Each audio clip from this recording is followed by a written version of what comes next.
Ever wonder why Italy is shaped like a boot? They couldn't fit that much shit in a shoe.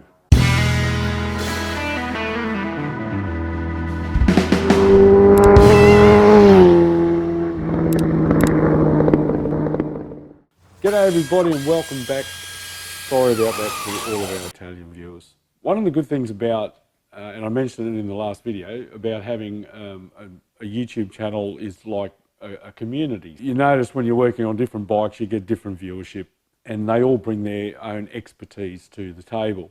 The pain in the neck is trying to sort the wheat from the chaff. So who thinks they know, who really does know, who is just making it up, who may have experienced that in isolation to other issues. So that's the difficult thing for me, operating the channel, to try and differentiate. Because we all want to learn, and there's plenty of guys that I've noticed in the comments are saying, hey, I've got an M900, or I've got a 900 SS, or I'm watching with interest, yada, yada, yada. So those guys are obviously wanting to know model-specific stuff as well. Now, Gowan Lock haven't been open since before Christmas, so they don't open till tomorrow. So I have not yet had an opportunity to talk to them. But I have made some decisions, and I have actually done a thing. So this isn't an episode per se. This is just an update on what decisions I've made, and how I feel I should be best moving forward. Luckily for me, I have a mate. I have a mate in the south of Holland. So all you Euro guys, listen up. I guess that includes the United Kingdom at the moment. Yeah, Twan van den Bigler, and he owns Bigler Performance. And what he does is make Ducatis fast. So he predominantly works on ex-works race bikes, and Ducati race bikes is what he builds. Anyway, he contacted me and offered some advice. And I said, look, any insight into these engines that you might have, I would really love to be able to get a hold of and to share. So he gave me a list. So Twan has sent me a list of things, potential issues with the 900 SS, the 2-valve 92mm cylinder engines. He says that some of them did have a bad Nickel coating. All of the carbureted 900 models had bad rings, bad oil rings. And all of them suffered from exhaust valve guides wearing out quickly and becoming oval. So the oil rings seem to be made out of some sort of pasta, and they just wear away really quickly. Twan actually manufactures a replacement oil ring. Now, had my cylinders been okay, had the compression rings been okay, and it was just the oil rings, I could have just simply purchased a set of oil rings for it and gone again, and we would have been okay. So yeah, the combination of oil rings and also the valve guides, exhaust valve guides, seem to be the main source of oil burning, which makes perfect sense. A certain generation of them were fitted with piss weak cylinder studs. They break in half and then give you a headache to get the remaining bit out of the casings. If your cylinder studs are shiny and not black like mine, then you could potentially have a problem. 6th and 2nd gear can suffer from pitting. Thankfully, you can see these in the with the cylinder removed. I can look down and have a look at the gears, and I've had a look at mine. Inside that case is spotless, and also the gears themselves look to be perfectly fine. Twan mentioned that it's mostly caused by using the wrong type of oil or too thin of oil. They can crack frames around the steering stem and also swing arms on the chain side. One of the other issues with this particular engine, on the crankshaft there is an aluminium plug that's been fitted into the end of the oil gallery and peened over. That plug can come loose and migrate, and when it does, it'll rub on the bearing, on the main bearing for the crankshaft, and it'll wear through that plug. The plug is mostly hollow, just has a thin cap on it, and if it wears through, then you lose all oil pressure. Valve guide seals suck, he reckons, because they don't have the spring like a conventional valve guide. The collets that hold the closing shim on the desmodronic drive, they can shatter, and it's usually because you run too high a clearance on the closing shim. He's saying run it as close to zero as you feel comfortable doing, and then you won't have any issues. Carb needle guides have a bad habit of getting oval and result in irregular running. This is where it gets a bit muddy. The rocker arm delaminating, there's conflicting stories about that. Predominantly it would appear that Ducati went to a different supplier for the rocker arms in '96, and that lasted 4 or 5 years. That's when the issues were most predominant.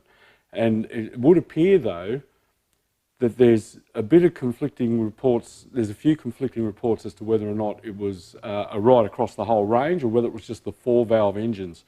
And from what I'm starting to learn from a lot of comments, and also after speaking to Tuan, is that the 2-valve engines seemingly didn't suffer with this issue, or at least certainly not as prevalent as the 4-valve engines did. What I've decided to do with the cylinder heads is to send them to Gow and Lock and just say, you guys go through them and report back to me on what recommendations you have, and then we'll go from there. My gut feel is that we'll be putting new guides in it, redoing the seats on the valves. They'll inspect the rocker arms. If there's any issues, we'll try and replace them.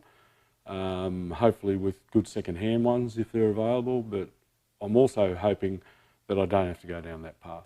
And then I'll get them just to do the job on the cylinder heads and send them back. Now, the barrels, I've made a bit of a decision on that. After chatting with Tuan, I have decided to go a totally different path. At least one of you have already mentioned this in the comments. Yeah, there's a number of you that are probably aware of this, so if you are, good. If not, this might be news for you, and it might be something that you want to try. Tuan said to me, take it out to 944. Now, I initially stated I want this to remain a standard original 900 SS. So what that would have meant was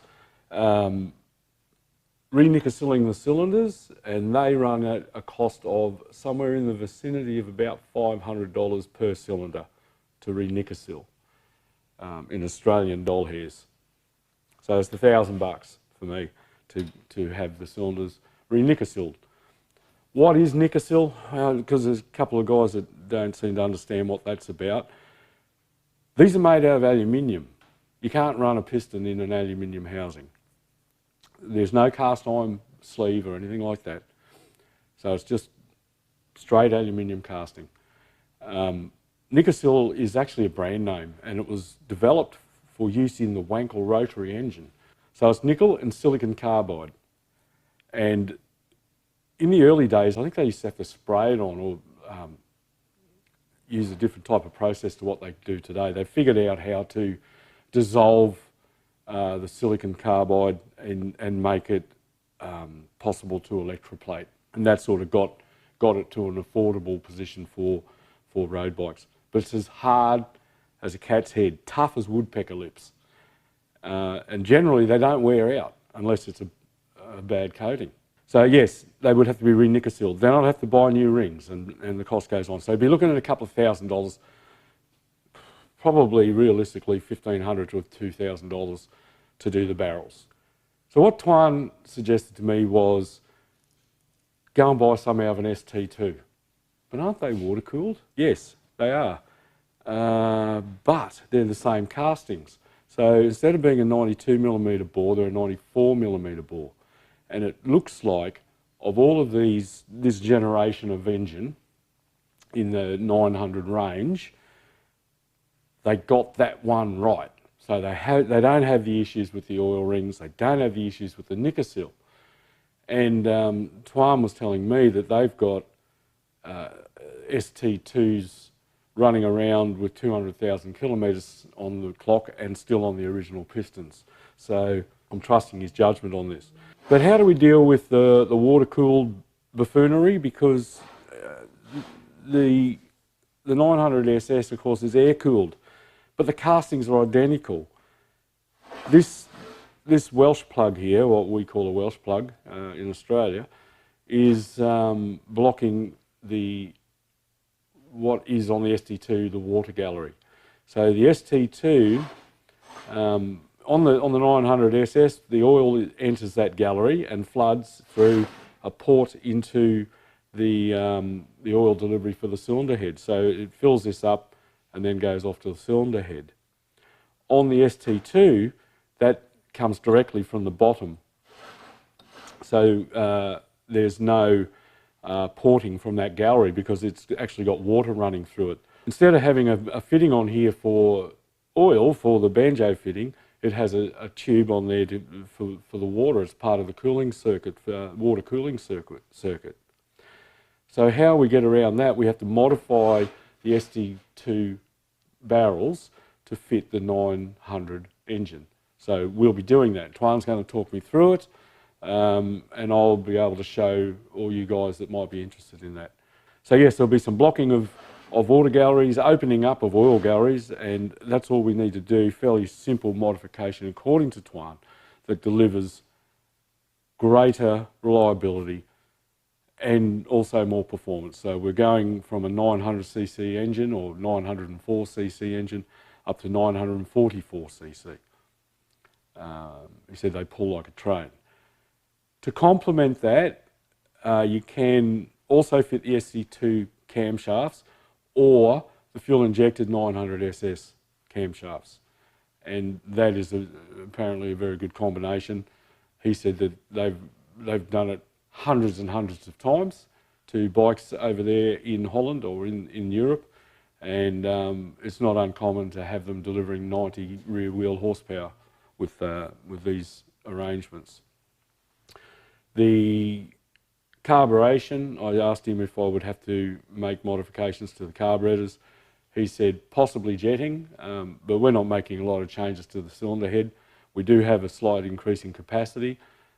He said that he's got some settings that he can give me that will bring me 75–80% in the right direction for what we need to do. So that's what I've decided to do. I've already bought them. So $1,500 to $2,000 to do these, or even more if I wanted to bore them out to the 94 millimeters, re-nicker seal and buy new pistons and new rings. The cost would be even more. ST2s are cheap. I found a pair on eBay in Australia, pistons, barrels and rings, out of a good running bike that has been wrecked, and it's from a commercial dismantler, so there's a little bit of assurance there with the buy. But I got all of that for 250 Australian dollars. Now, unfortunately, the guy's on holidays, so I won't get them for a couple of weeks, but I have made the purchase, and hopefully he's not caught up in bloody bushfires somewhere. So that's what I'm doing. I've bought the ST2 cylinders. Tuan is going to help me get them 900 ready. Gowanlock Ducati are going to get the cylinder heads and do what they need to do to those. I'll ring Mike tomorrow and discuss that and try and get them off in the post in the next week. I think we're heading in the right direction. It was a bit of a gamble because I go and buy that, and I risk not being able to afford to do what I need to do to these if this was unsuccessful. But he assures me that it's a simple mod and that you can't go wrong with the ST2 cylinders and rings. He said they'll be fine. I'll put a couple 100,000 kilometres on them, no trouble at all. So that's where we're at. I'm looking forward to that. If you're a Ducati fan and you like watching Ducati stuff on YouTube, a couple of people have already commented about the Totally Random, or the Totally Random channel, I think he calls it. So he's a Scottish guy. Yes, I am aware of it. Yes, I have been watching it. He did a TL125 Honda some time ago, and I had one of them as a kid, so I watched that with interest. So he's a restoration guy. He's actually a paint guy, and he dabbles with a bit of motorcycles restoration stuff. And he's currently doing this generation 600 SS, and it looks like it came out of the bottom of a swamp. This thing, it is terrible, but he's doing a very nice job on it. Hi guys, welcome to episode 3 of the Ducati restoration. In the last episode we went from this scabby pile of parts to this fully restored rolling chassis.